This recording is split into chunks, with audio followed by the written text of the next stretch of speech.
रउरा लोगन के आपन चैनल पांडे 2.0 में स्वागत बाटे। आज हम रउरा लोगन खातिर जिउतिया व्रत के कथा लेके आइल बानी, जौन बहुत पुरान कथा हटे। लोग कहेला चिल्होर और सियारन के कथा आज रउरा लोगन को हम सुनाएम। तो सुनला के बाद अगर रउरा लोगन के ये कथा अच्छा लगी तो वीडियो के लाइक जरूर कर देम और चैनल के सब्सक्राइब जरूर करें। कथा शुरू करे से पहले रउरा को हम कुछ बात बता दी जौन लोग के ध्यान रखे के चाहिए। पहला बात कि जिउतिया कथा रउआ या तो अपना संतान जगह खातिर करता नहीं ओकरा साथे सुनी या ओकरा के सुनाई साथ में, तो दोनों आदमी बैठ के सुने के चाहिए। ये सब चीज जिउतिया के लोग खर जिउतिया भी कहेला। ई नाम पड़ल कहे कि जिउतिया के दिन लोग खर के भी ना तुरेला। एकरा मतलब कौनो भी एगो चीज के रउआ नइखे तुरे के, ओकरा चोट नइखे पहुंचावे के। यही से ई व्रत के नाम खर जिउतिया पड़ल। ई त्योहार ज्यादातर उत्तर प्रदेश, बिहार और नेपाल में मनावल जाला। तो ये त्यौहार जौना भी राज्य में या जौना भी देश में लोग रहेला वो लोग मनावेला। वहाँ पर ये त्यौहार कहल जाला कि बहुत कठिन बाटे। कहल का जाला बहुत कठिन बाटे, जेमें औरत लोग बिना जल बिना पानी के भूखल रहेला लोग। ये त्यौहार अपना भोजपुरी संस्कृति के, अवधी संस्कृति के त्यौहार हटे। जिउतिया व्रत में माई लोग अपना पुत्र के लंबा उम्र खातिर व्रत करेला लो, ये त्यौहार करेला लो। गांव में कहल जाला कि जब केहू के बेटा कोनो दुर्घटना से अगर जान बच गई या कोनो बहुत बड़ा दुर्घटना हो गई, ओमे ओकरा कुछ ना भइल या हल्का चोट लाग गई, जान ना गई, बच गई, तो कहल जाला कि जा तहार माई खरजिउतिया भूखरली ए से तहार जान बच गई हटे।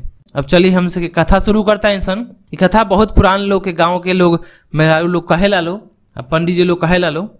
ये कथा चील और सियारिन के।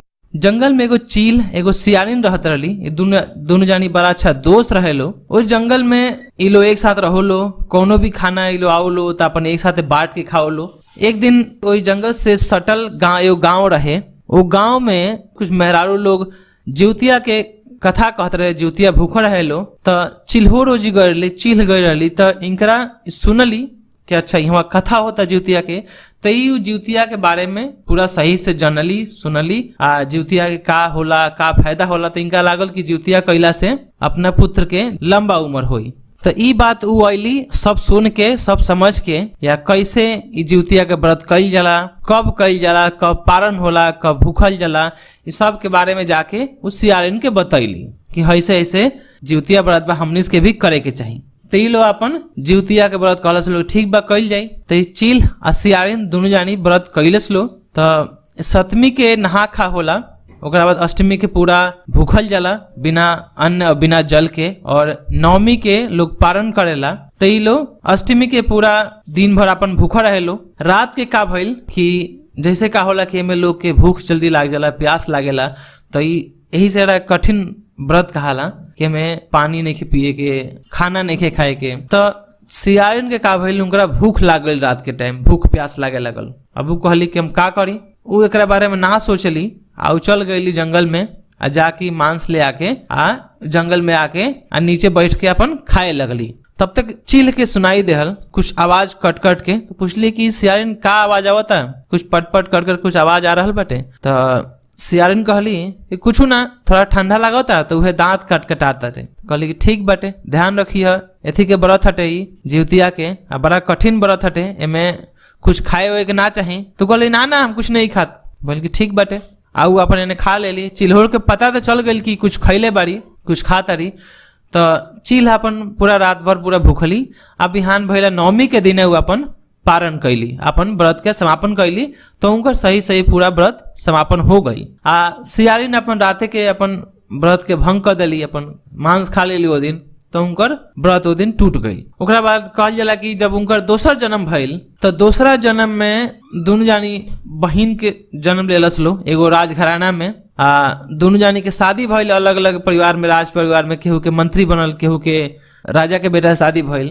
तो एक जानी बहिन जन चील रहली, उनकर जब शादी भइल तो उनकर जन बेटा उटा भइल सन, वो अपन बेटा बेटी उनकर पूरा स्वस्थ रहसन, हमेशा हड्डा कट्टा, केहू के कुछ ना होखो। आ जन सियारिन रहली, उनकर जन बेटा होखो, वो कुछ दिन रह के 4 साल 5 साल ऐसे कुछ रह के वो लोग उनकर लड़का मर जासन। तो ऐसे उनकरा मन में ईर्ष्या हो गई कि भाई हमार जन बहिन बिया ओकर लड़का हमेशा जिंदा रहता, हमार बहुत जल्दी मर जाता ना सन। तो ई हमेशा माने चाहस कि उनका लड़का के मुआ दी, तो हमेशा भेजस उपाय लगावस मारे खातिर। तो कतनो मारे के प्रयास कैली लेकिन वो जिउतिया के व्रत कैले रहली, तो एक के कारण उनका बेटा के कौनो आँच ना हो, जौना के कहल जाला कि जा तार माई खरजिउतिया कैले बारी ऐसे तार बेटा बच गईले।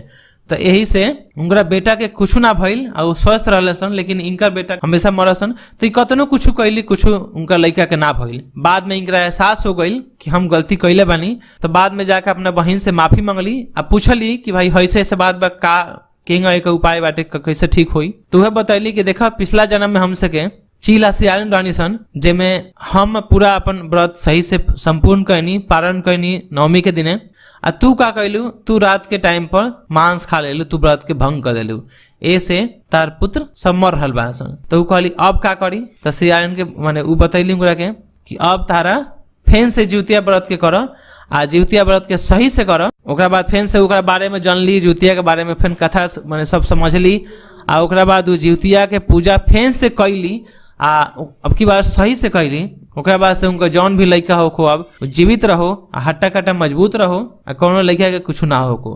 तो ई है जिउतिया के व्रत के कथा, जौन रउआ लोग के सुने के चाही। कहल जाला कि ई कथा जब तक रउआ सुने ना तो ई जिउतिया के व्रत पूरा ना होला। तो जिउतिया के व्रत संपूर्ण करे खातिर रउआ लोग के कथा सुने के चाही। ई कथा रउआ सुन लेम लोगिन, तो आशा करते नहीं रउआ ई कथा अच्छा लागल होको। आज हम रउआ लोग खातिर जिउतिया के कथा राजा जिमुत वाहन के कथा लेके आइल बनी।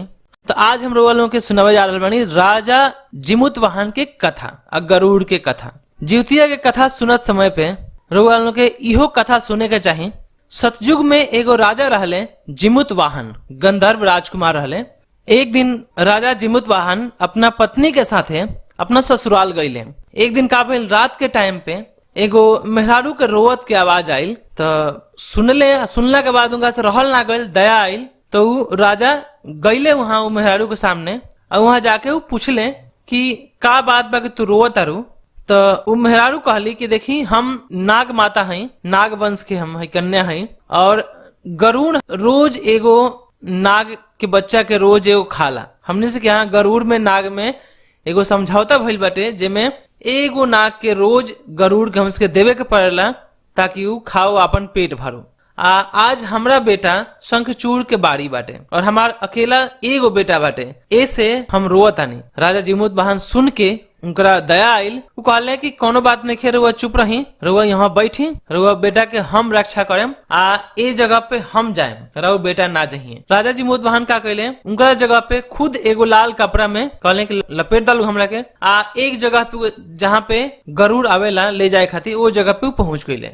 गरुड़ अपना नियत समय पे आइल, आके राजा के उठा के अपना पंजा में लेके उड़ गई। ओकरा बाद जब उड़त रहे तो रास्ता में ओकरा कहीं भी आवाज ना आइल। ओकरा थोड़ा बहुत एहसास भइल कि नाग के बच्चा के जब हम ले जाते नहीं तो कौन से करा आवत, रोए के आवाज आवत, लेकिन अब की बार जब हम ले जाते नाग ओकर कोनो आवाज नहीं खियावत। तो ओकरा आश्चर्य भइल, लेकिन उ लेके गइल एगो पर्वत पे ले गइल, एक पत्थर पे रख रखलस। तो ओमे से राजा निकल ले। तो खाए खातिर जैसे ही गरुड़ आगे बढ़लस तो राजा जिमुत वाहन अपन बाया अंग आगे बढ़ा देले। तो गरुड़ उनका बाया हाथ खा गई। बाद में जैसे ही बाया हाथ खैलस तो राजा जिमुत वाहन उनकरा के दाहिना हाथ भी आगे बढ़ा देले खाए खातिर। ई देख के गरुड़ के आश्चर्य भइल कि ई ना रोवत रहे, ना इनकरा कुछ होता, ना दर्द होता रहे, आ एगो हम खा गई फिर दोसर बढ़ावत रहे, जरूर ई नाग के पुत्र ना हुवन, ई जरूर कोनो देवता हुवन। तो पूछले कि रो बताई रो के हई। राजा कहले कि नाम जानला से कुछ नहीं खे, आपन पेट भरला पहले, ओकरा बाद में होई, जितना खाए के बाद पहले आपन तो पेट भरला। तो गरुड़ कहले कि ना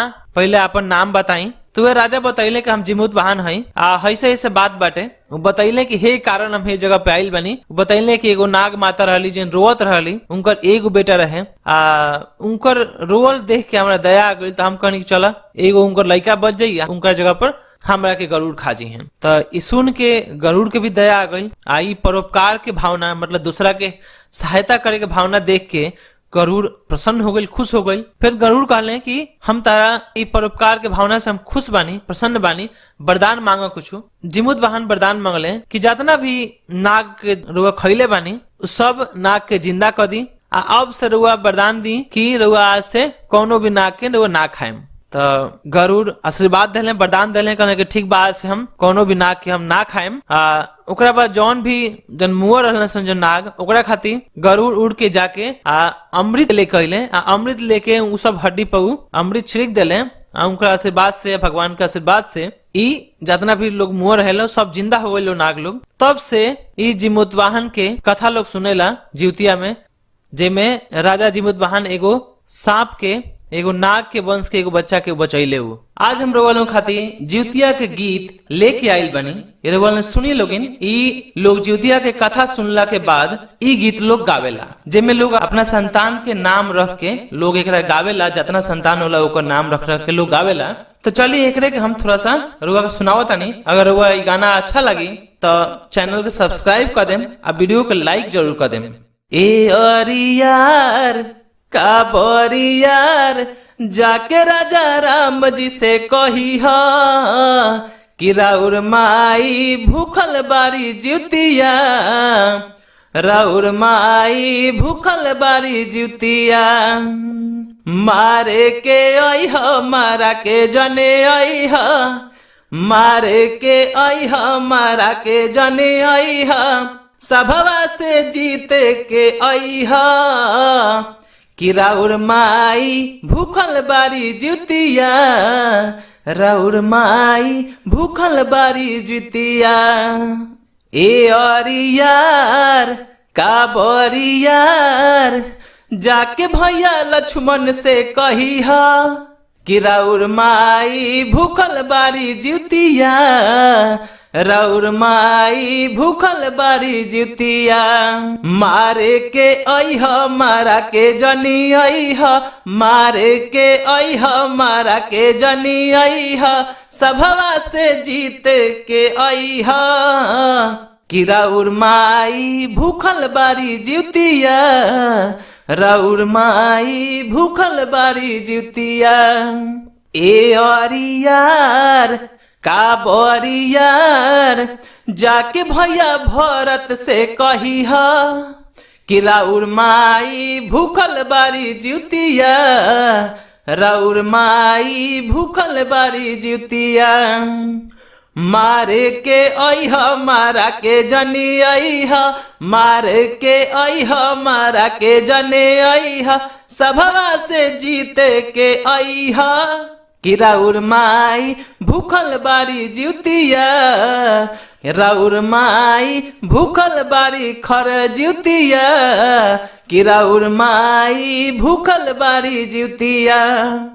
ए अरियार का बरियार जाके भैया शत्रुधन से कही हा कि राउर माई भूखल बारी जिउतिया, राउर माई भूखल बारी जिउतिया।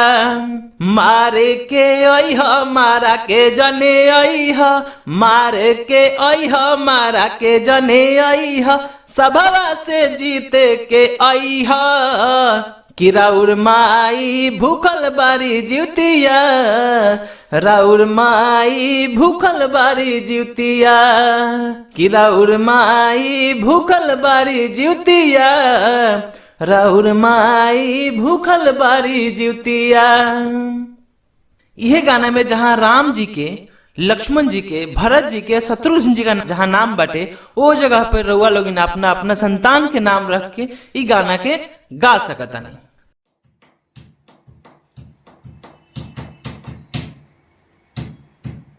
करी बिनती करी बिनती करी बिनती जिउतिया माई से, करी बिनती जिउतिया माई से, जिए लाल हमर लाखो बरस। करी बिनती ओ करी बिनती करी बिनती जिउतिया माई से, जिए लाल हमर लाखो बरस। ले ले हमरो भी, ले ले हमरो भी, ले ले हमरो उमिरिया भी नौआ, ले ले हमरो उमिरिया भी नौआ, माई बाप के जहान में करस। करी बिनती करी बिनती करी बिनती जिउतिया माई से, जिए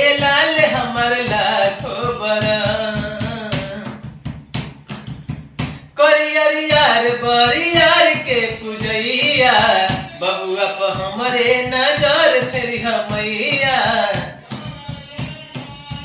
करियर बरियार के पूजैया बबुआ प हमरे नजर फेरी हमैया। चमक चेहरा के चमक चेहरा के चमक चेहरा के फीका न पड़े जी उनके देख के हरस। करी बिनती ओ करी बिनती जीवतिया माई से। करी बिनती जीवतिया माई से जिए लाल हमर लाखों बरस। मन के मुराद बाया बात रहे तन मन अनधन से मैया भरल रहे जीवन। जीवन मन के मुराद बाया बात रहे तन मन अनधन से मैया भरल रहे जीवन। माई करी है हो माई करी है हो माई करी है हो माई करी है हो माई करी है उपकार खाली है। माई करी है उपकार खाली है झोली खुशियन से सगरो भरस। करी बिनती जीवतिया माई से। करी बिनती जीवतिया माई से जिए लाल हमर लाखों बरस। करी बिनती जीवतिया माई से जिए लाल हमर लाखों बरस। जय हो जीवतिया माई की।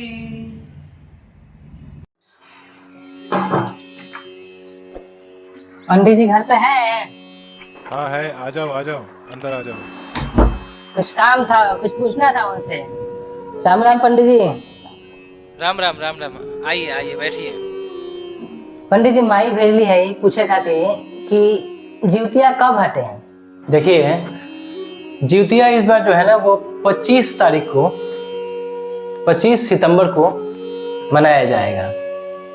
अच्छा जाके माई से कह दिया 25 तारीख के मना ली है, ठीक बा। और कौन सवाल बा? पंडित जी एक बात बताइए, जिउतिया माई के है ये? अच्छा बड़ा गुड सवाल पूछ ले बता। जिउतिया माई लोग वैसे सभी माताओं को जितना भी पर्व त्योहार होता है सभी माताओं का सभी जितनी भी पर्व त्योहार में जितना पूजा होता है उसमें सब लोग यही सोचते हैं कि या तो माता दुर्गा होगी, माता पार्वती का कोई रूप होगा या कोई माता ही होगी। लेकिन देखो बाबू ऐसे ही जरूर नहीं है कि हर माता जिसकी हम पूजा करते हैं, हर पर्व त्योहार जो हम गांव में करते हैं जैसे जिउतिया माई है, छठ माई है, जरूर नहीं है कि सब कोई माता पार्वती का ही एक रूप हो। वैसे देखा जाए तो सब कोई माता पार्वती का ही, माता आदि शक्ति का ही रूप है। जितनी माताएं हैं, जितनी हम पूजाएं करते हैं वो सभी उन्हीं की शक्ति है, उन्हीं की अंश है। तो देखो एक हिसाब से ये आप कह सकते हैं कि माता पार्वती का ही, माता आदि शक्ति की ही एक रूप है। लेकिन जो जिउतिया माई है ये ज्यादातर कुछ राज्यों में पूजा होती है, जैसे बिहार है, झारखंड है, उत्तर प्रदेश है, नेपाल में कुछ एरिया में पूजा होता है। तो सिर्फ उन्हीं जगहों पे ये पूजा होता है। तो हम ये भी कह सकते हैं कि जिउतिया माई जो है वो एक आस्था की देवी है। जैसे सबके यहाँ कुल देवी होती हैं, जिसको हम ये नहीं कहते हैं कि ये हम माता दुर्गा की पूजा कर रहे हैं या मैं इस माता की पूजा कर रहा हूँ या कर रही हूँ। तो ये जितनी माताएं हैं सब माताओं का ही एक शक्ति है। माताएं पूजा करती है, अपने बच्चों के लिए जिउतिया का व्रत रखती है। ये उन्हीं की शक्ति एकत्रित होकर उन्हीं के बच्चों की रक्षा करती है, ऐसा हम कह सकते हैं। लेकिन जो हर चीज को किसी ना किसी से जोड़ने की कोशिश करेगा वो ये नहीं समझ पाएगा कि माता जिउतिया कौन है। वैसे जिउतिया माई जो है वे आस्था की देवी है। जिउतिया पर्व जो है उसमें जिमुत वाहन की भी पूजा होती है। और जिमुत वाहन जिन्होंने एक नाग वंश के एक बच्चे की रक्षा किया था, इसलिए जिउतिया पर्व में, जीवित पुत्र का पर्व में जीमूत वाहन का भी पूजा होता है, लेकिन सब लोग यही कहते हैं कि जिउतिया माई की जय और जिउतिया माई की पूजा करते हैं। तो आशा करता हूँ तुम्हारा जो सवाल है उसका जवाब मिल गया होगा। ठीक बा पंडित जी, बस यही जाने कर ला। जाके माई से बता दी है सब बात। ठीक बा। चलिए ठीक बाटे, राम राम, जाते हैं।